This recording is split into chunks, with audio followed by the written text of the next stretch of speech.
It was about a year ago, a little less than a year ago. You and I meet. I tell you about this concept for driving Cleveland, and at the time, you remember this? I said, I think we were at Urban Farmer. We were at Urban Farmer. Yes. And I was like, I think you would make a really interesting interview. Especially, I mean, at the time, everything that you were doing with your company, Fresh Brewed Tees, and you're very pro-Cleveland. Little did I know at the time when we had that discussion that you would also throw in, oh, by the way, I'm going to become a mayoral candidate for the city of Cleveland. You didn't know that at the time either? Because that was probably in August. So at what point did that cross your mind? Not really until late February of this year. And I had a small team working on things, not politically, but just to bring change in the city. Yeah.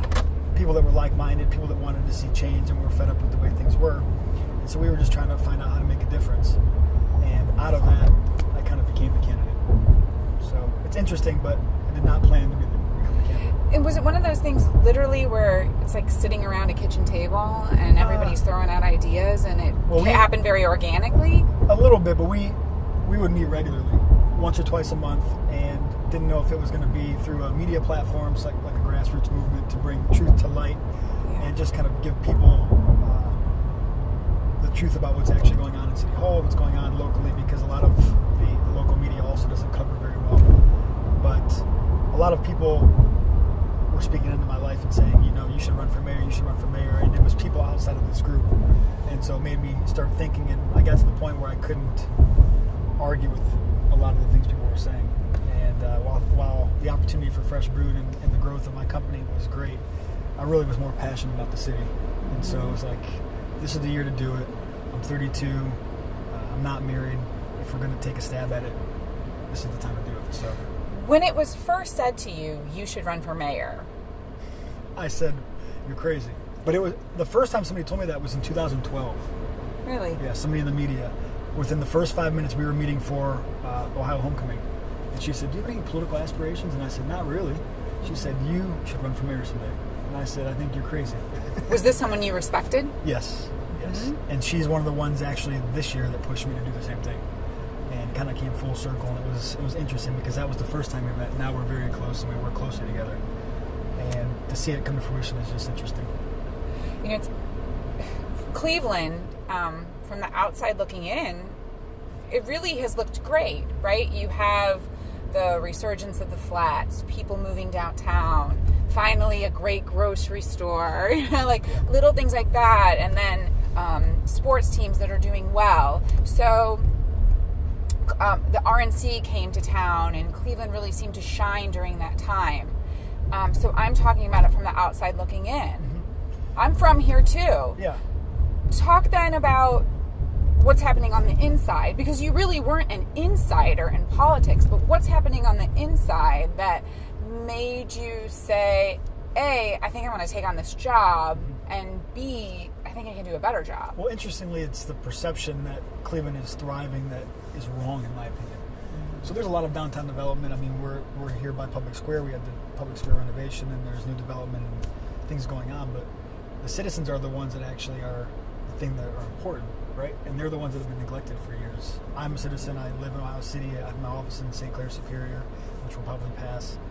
And it doesn't really matter what Forbes says. It doesn't matter what these publications say about how great we are. We live here every day.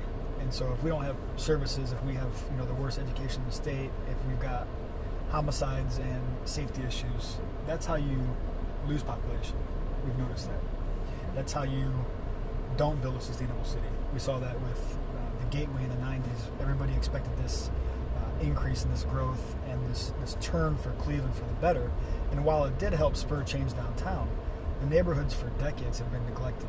And I'm talking about the neighborhoods, obviously downtown is a neighborhood, Ohio City and Tremont, but neighborhoods that don't get any investment, where people live that are impoverished and things like that. So that's the first aspect. The second is City Hall just doesn't function properly. There's a lot of waste, corruption, nepotism. I started working with the city about 7 years ago. I was meeting with the steering committee and department heads and just immediately understood why nothing actually got done in the city.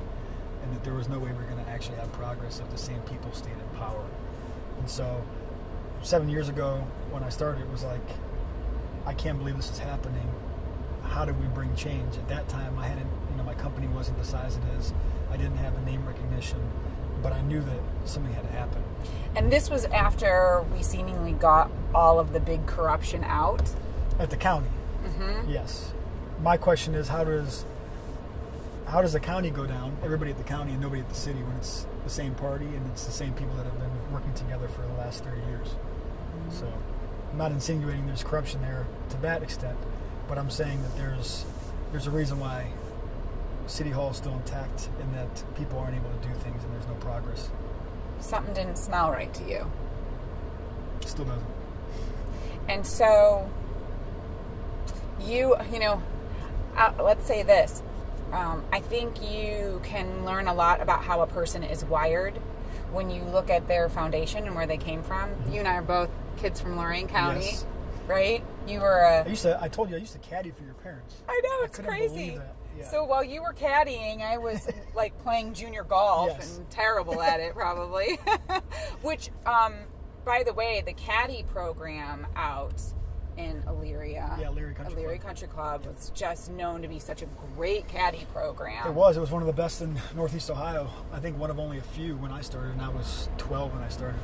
It was a long time ago. And it's a great job, a great summer job for a young person too. Talk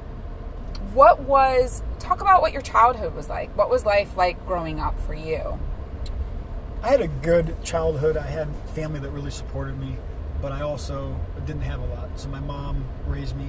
Never have met my father. And you never met your father? Never met my dad. Still haven't. And so obviously I got no child support. My mom kind of lost everything, and she was in a place where she needed help, and my grandparents took us in when I was 2. So I lived with my grandparents and my mom until I went to college. And so my mom just continually sacrificed and worked and worked and worked to basically allow me to have a better life. And she and my family invested a lot into me. And so that's one of the reasons why I focus so hard on doing things the right way and working hard, because I don't want to let them down. Almost 20 years of investment, obviously 32 years of investment, because they're still investing in my life. And started working at the age of 12, very involved in sports. I played basketball in high school. I was a captain of our state Final Four team. Actually, Lorain County, the only basketball team to go to the state Final Four in the last 30 years out of Lorain County. Is that right? Yeah. I did not know and that. There's about 17 teams every year, so you figure out of 400 plus or whatever. Is this right? I know you can't believe everything you read, but I thought I read somewhere like you had dreams of NBA or Of something course. like that. Okay, and how tall doesn't? are you? I'm 5'10". Right, Hey, that's man, great. Muggsy Bogues was way shorter. But at some point you figure, I could dribble real well. Yes. I can shoot pretty good, but this may not be my future. No, so I used it as long as I could. So I walked down to Asher University. I played 4 years there and actually earned a scholarship. And then my head coach, Roger Lyons, asked me to be on staff. So I got my MBA paid for, and I was a graduate assistant. So that kind of laid the foundation for my business career. So I had a master's at 24. I knew that I could always fall back on that, and started my company right after I got my master's. You're always a hard worker. Yeah.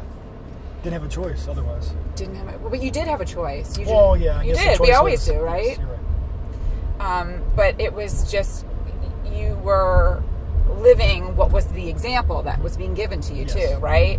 Yeah, my Hardworking mom single and my mother. grandparents have always worked hard. Yeah. And I was the only person, I'm still the only person in my family with a master's. I was only the second to go to college. And so they invested a lot in the education for me. So I always find it fascinating. Let's talk about Fresh Brewed Tees, your company, which is very successful. As somebody who doesn't know that line of work, I go, oh my gosh, how is it that somebody can take T-shirts and make it scalable into a huge business with tough. longevity? It's tough. Right, because you think, like, how many T-shirts does somebody need? That would probably seem like, right, me saying this who doesn't know anything about the business, but where was the idea of Fresh Brewed Tees conceived, and how did you know that it could be scalable? I guess I didn't know it could be scalable, but I knew that people love sports and they love T-shirts. And I started a vintage T-shirt company selling on eBay in my dorm room in college, and that was the only way that I could have any income when I was a player, because we were traveling every other week for 4 or 5 days at a time. And you're like the Mark Zuckerberg of T-shirts. Yeah, I wish I was. Right? So I learned apparel. I learned e-commerce back in the day when e-commerce wasn't as popular and everybody wasn't using it. And I knew Cleveland very well. And so I have an undergrad in finance, an MBA, and I was going to go to New York and be a stockbroker. I just realized I didn't want that busy office lifestyle.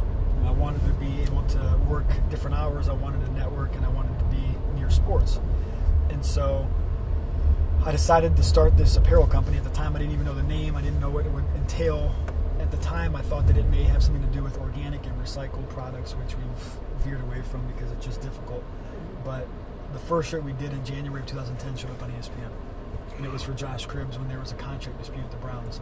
And it just, launched the company. Because what was the Josh Cribbs shirt? It said "Pay Josh Cribbs," and everybody was frustrated because the Browns had promised Josh that they would renegotiate his contract, and they didn't. And so, and if you people just assume that social and the fans and even apparel and stuff can drive attention, and the word viral in 2017 is used all the time. 2010 it wasn't. Yeah. Twitter was really just starting, and the whole concept of even using apparel to further initiatives or using social media to promote things and get agendas passed wasn't really a thing. And so we were on the cutting edge of realizing you could utilize apparel as like a billboard and get people immediately all engaged for an initiative. And that's what we did for Josh. They paid him they renegotiated within like 2 weeks, and I was at the IX Center at an appearance, and we had a shirt that said "Paid," and it was just kind of came full circle. Now Josh and I are good friends. He and I rode in the parade. He's been helping with he's Mayoral, supporting your the campaign candidacy. too, just from knowing you all that time ago, right? You got to Great guy. know the depth of each other. Yes, yep. Great guy, have a good friendship. So it's just interesting to see how we started and where we've come. And then how many professional athletes called you when they were teetering on contracts from that point forward? Hey, man, I need a shirt. It's going to be more costly for you.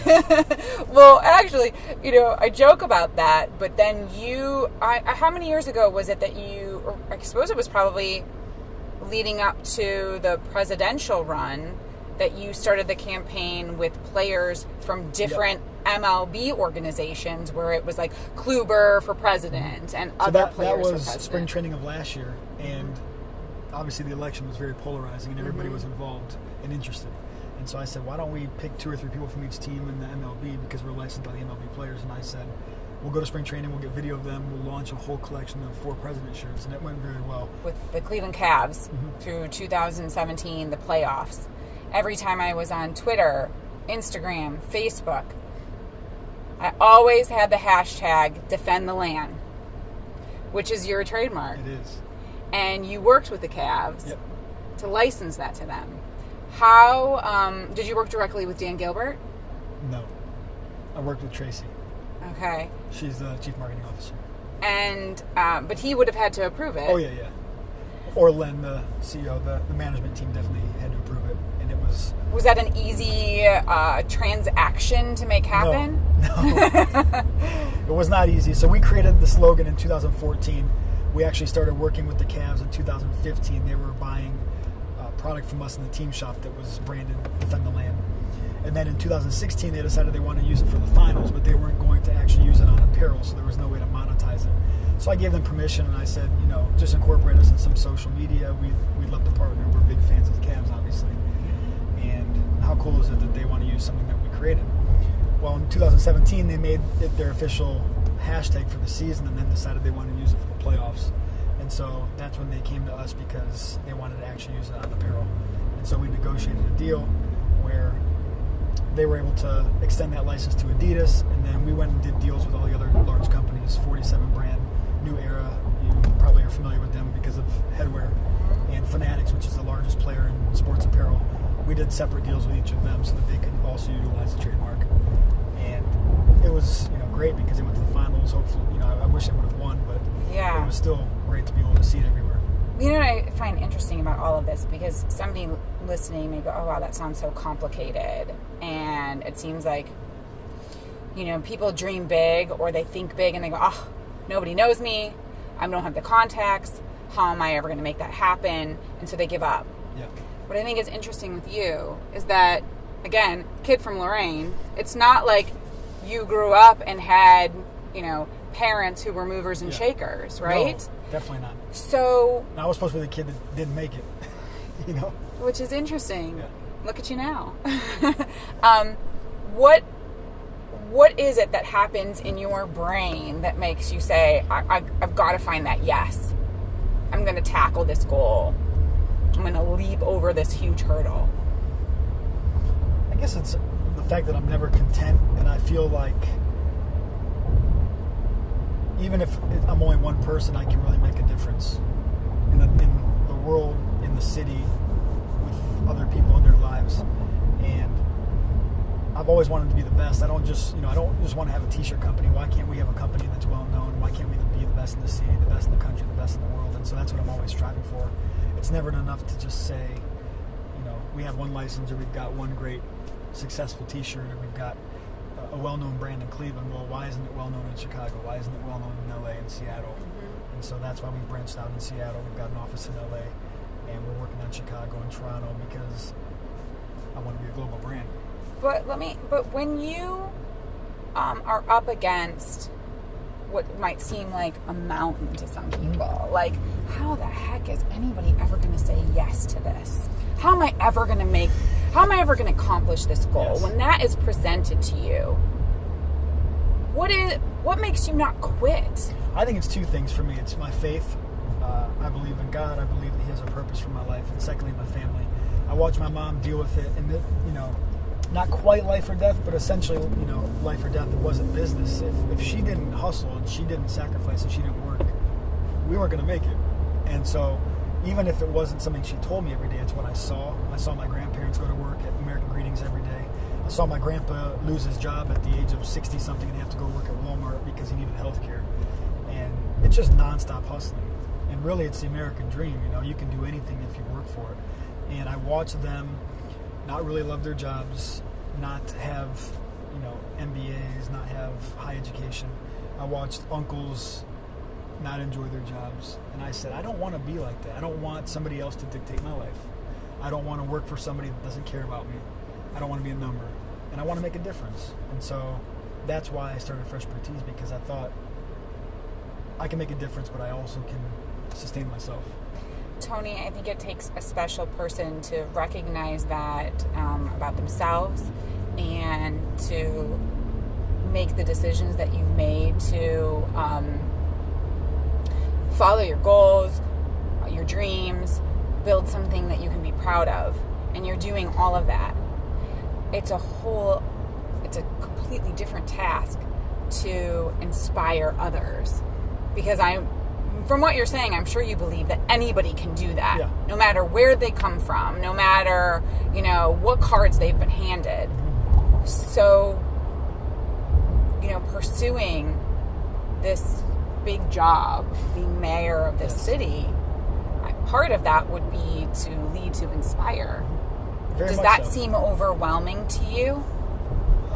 It doesn't seem overwhelming to me, because I believe, like you said, that everybody can be great, and it's about opportunity. And so, even right now we're hitting East 55th. We're going to go into a neighborhood and an area that isn't as prosperous where we came from. Right. It's not because these people aren't smart. It's not because the people that are in situations that may be a little bit more difficult than us can't better themselves. It's the fact that they don't have opportunities that we have. And as an administration, as the leader of the city, you have the resources and the ability to provide that opportunity. And it's not through handouts, it's through education, it's through training programs, and really it's through vision and through leadership in general. I'm inspired by people that do great things, like Mark Cuban, for example, somebody I look up to. Mark Cuban never ever stops. He's a billionaire.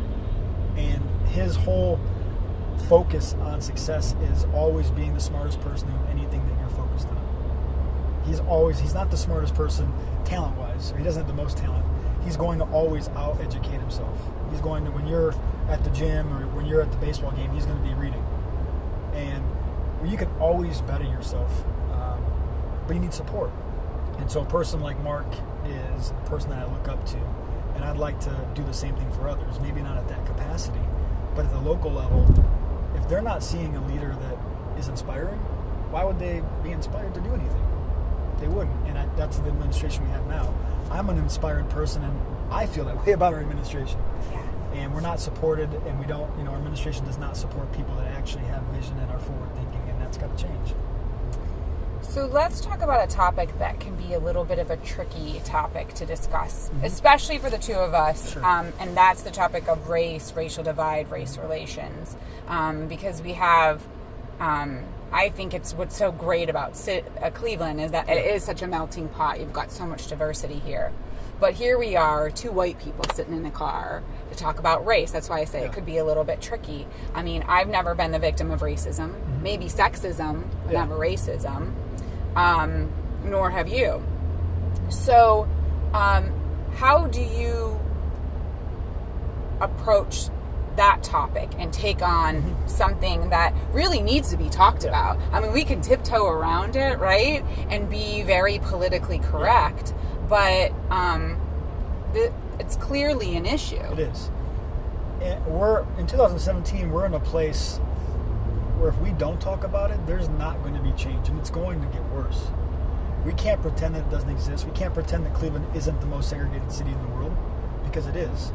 And it's perpetuated generationally, right? So leaders 40, 50, 60 years ago did this on purpose. And there's people in these communities that were placed in these communities on purpose to keep them down, to keep them uneducated, so that the powers that be could control them. We're in the same position now. And so unless we have a leader that wants to actually identify the problems, education's a huge problem. 66% of our adult population is functionally illiterate. 95% on the east side. So if you can't read a bus route or you can't read a utility bill, how are you going to manage a family or sustain a property or anything? So foundational issues, doesn't, black, white, gay, straight, it doesn't matter, you're a Clevelander. It really doesn't. And if we could get past that, realizing that there is still racism, that there is still people that have hate in their heart, but working through it and saying that's wrong, and we will not have progress otherwise, we're not going to see any change. And we don't have an administration that really focuses on that. And that's the reality of, it doesn't matter to me what color you are or how you live your life. I would think it would be really frustrating, though, for the people who do have to struggle more, that every time it's election season and it comes around, big promises are made, and it's a group of people that feel like, okay, they're being spoken to and you're going to make a change and make a difference in our community. And time would feel let down. So what change and difference do you think you actually can make? I mean, for example, you talk about the problem of illiteracy. What are you going to do about it? Well, first off, there are programs that already work, and they're not funded, they're not supported, they're not even talked about at City Hall, they're not talked about at the county. Some of these groups are educating 900 people a year, and they're operating on $1.5 million budget. Why aren't those projects getting funded? And we're allocating resources in the wrong places. It's not enough to just throw money at a neighborhood or throw money at an organization. If it's not successful, there's not going to be any progress, right? So it's, again, talking about foundational issues. We could have more championships and more skyscrapers and bigger downtown. Like, that's great. But unless we focus on education, unless we focus on making our streets safer, nobody's going to move here. The residents that are here are going to be suffering. They're going to move out. And we're not going to see any real progress. And it is frustrating for these people. And they're promised over and over and over and over again. And I don't want to promise. I just want to listen. And I'm not a politician. That's why I'm running, because I'm frustrated. I may not be in the same position there, but I'm frustrated with the administration. I'm frustrated with the lack of effort, the lack of care. And I want to see the city succeed, but by the city, I mean the people.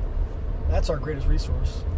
And I talk about that when I travel all the time. I've probably been on, I'm trying to figure this out, probably 250 flights in the last 5 years. I've been all over the country. And people ask me all the time, they know I'm from Cleveland, what do you love about Cleveland? I say the people. Always. Like, we have the best people. Yeah. So why wouldn't we support our people? My company, my number one investment is in the people and my staff, because they're the only way that we can thrive and be successful. And I think that it needs to be the same way in the city.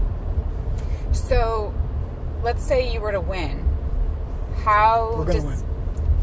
When I like, hey, listen, that's part of your faith too, right? Yes. You got to see it, you got to Yes. believe it. Yes. How does Cleveland look 4 years from now that it doesn't look today? First off, government's efficient, and we're eliminating waste. We're making it easier for people to do business with the city.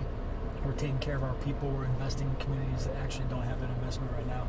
And we're focused on actually educating our adult population, building the workforce. I'd like to also bring in companies here. I know that there's already been some, but these companies can't come in and tap into a workforce if the workforce doesn't exist. And so it's got to be recruiting, taking care of people here, but also building our workforce for the residents that live in this community. IBM's coming in right down the street, and they're going to be hiring a few hundred people, but interestingly enough, they're not going to hire anybody from the community where they're moving, because those people can't handle those jobs because they're not trained properly. So it's not just about bringing the jobs here or the company here. It's about equipping the people that actually live here already so they can sustain themselves. And so that's, in 4 years, it's going to be a long-term process, but we've got to start really focusing on foundational issues. And we've got to get government to a place where it's efficient. It's got to work. It's got to not have waste. We've got to get rid of corruption, nepotism, and right off the bat, you can see an enormous turnaround just by making it efficient. This is the thing, though. Nothing is ever immediate, right? Like, these things, they take time. Years. So, how much time do you feel like you are going to need? That's tough to say. I do believe that there should be term limits on the mayor. I think that they should be 8 years, and that would surprise some people. I don't want to be in there 12 years. I think that our current administration's been there too long. I think that it should be termed at 8 years. And a good leader and a good visionary equips the people behind him and mentors people and brings people on board that can be the next generation of leaders. And one of my heroes here is Tom Johnson. So he was the mayor in Cleveland. I don't know if you're familiar with him. He's got a statue on Public Square, 1901 to 1909. And he died shortly after, but like the next 20 years were people empowered that were part of his administration because he infused his vision in them and allowed for that leadership to come through. And then they did things at the federal level. A lot of the infrastructure that we have was based on them, and it was created during that progressive era. I think it's the same here. I don't know how many years it's going to take, but I'm going to invest in the people that come behind me, so it's long term. So when the primary comes, I mean, that's the tough part, right? You don't have as many people who turn up for a primary. Correct. And often, it's name recognition. So you're having to work really, really hard. 3 months. Right? Yes. To say your name over and over and over again. Say my name, use digital. We're putting up signs, and we're passing out flyers, and I'm going door to door, and we've got teams canvassing, and we're getting media attention, so any way we can. You need to play Destiny's Child in the background. Say my name, say my name. Right? I was going to play Tony Tone. Or that too, right? I mean, I know you'll come up with something creative. Yes. So, Tony, let's say you have company coming into Cleveland for a long weekend. Mm-hmm. This is your city. Where do you take them? I take them to the art museum. That's my favorite spot in town. I take them to the lake, and I take them to Peppers in Lakewood. Peppers? Have you been to Peppers? No. It's the best restaurant in Cleveland. Is this right? What do you get when you go to Peppers? Manicotti. Oh. It's so good. Really? Whenever I'm asked. Homemade? Yes, of course. Whenever I'm asked where my favorite place in Cleveland is to eat, I say Peppers. And I'm there at least once a week, sometimes twice. JR, will he campaign with you? I hope so. JR, if you're watching, hit me up. Well, and you've got Machine Gun Kelly, Yes. right? Yes, You've Kel's got and I something yes. coming up. I saw Yes. on your Instagram account. We won't tell anybody yet. You won't. When are you going to make the announcement of what's Soon. happening? Soon. It has to have something to do with music, Of course. right? So there's going to be some sort of stage show, Yes. Well, not a show. not a show. No. Think long term. And is this something that many people will have access to? Hopefully. Yeah. I think it'll be a great investment in the music industry in our city, and it'll really help the arts community here. But you'll hear more about it once we put it in place. He's coming back in July. You have said a few times, and it's no secret, you're not a politician, or you're not. Now you are a non-traditional politician, right?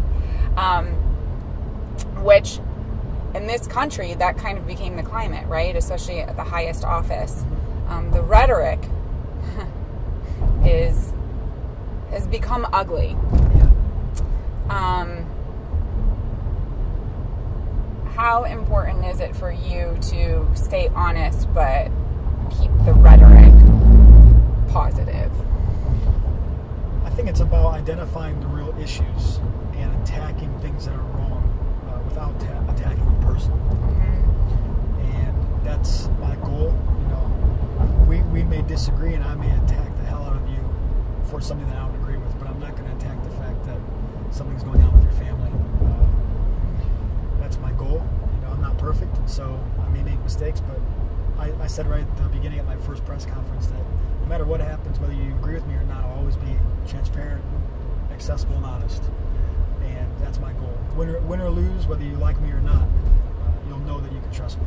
Has it been said to you, and I'm not a politician, but I read enough about politics, that once you get there, there's a certain game that you have to play. And to get anything accomplished, you got to know how to play the game. But then, at the risk of falling into, oh, it's the same thing, same old thing over and over again. Where are you on that? I believe you can play the game without playing the game dishonest, and without being corrupt, and without taking advantage of people. I believe that the game, I think it's similar in business, really in life in general. It's about negotiations, and primarily it's about relationships. The only way that you get anything done at all in life is through relationships, and if you don't have good relationships, then you're not going to have success. And so I've spent my whole career building relationships, and I always say it's not about building a network, it's about relationships, because they're one-on-one with everybody, whether it's business, if it's family, friends, anything. That's the most important thing. And so I think that in a leadership role in government, it's about relationships and not abusing power. And I think it is possible to do it without being corrupted. A lot of people don't believe that because they haven't seen a great example of it. But what better way to change your mind than to do it? There's always a first time for everything, right? There is. So what's your campaign song going to be? I know we've talked a little bit about, we're kind My of joking, campaign going song? Tony, but do you have a campaign song? I don't yet. It's a good question. Maybe Rocky. I've always liked Rocky. It's always got me amped up. I mean, first of all, how can you not get amped up when you hear that Might song? have to build some steps and put a Rocky statue in Cleveland. I think that might have to be our thing. That's good. Because he was such an underdog. He was an underdog. He fought and fought and fought. He became a champion for the people. That's a song. This is it. I think this is it. I think it's where it decided began, right here, right now, Yes. as we were driving Cleveland. Literally. As we were driving Cleveland. Because that's the whole idea of this. We're talking about people who are literally and figuratively driving the city. Yep.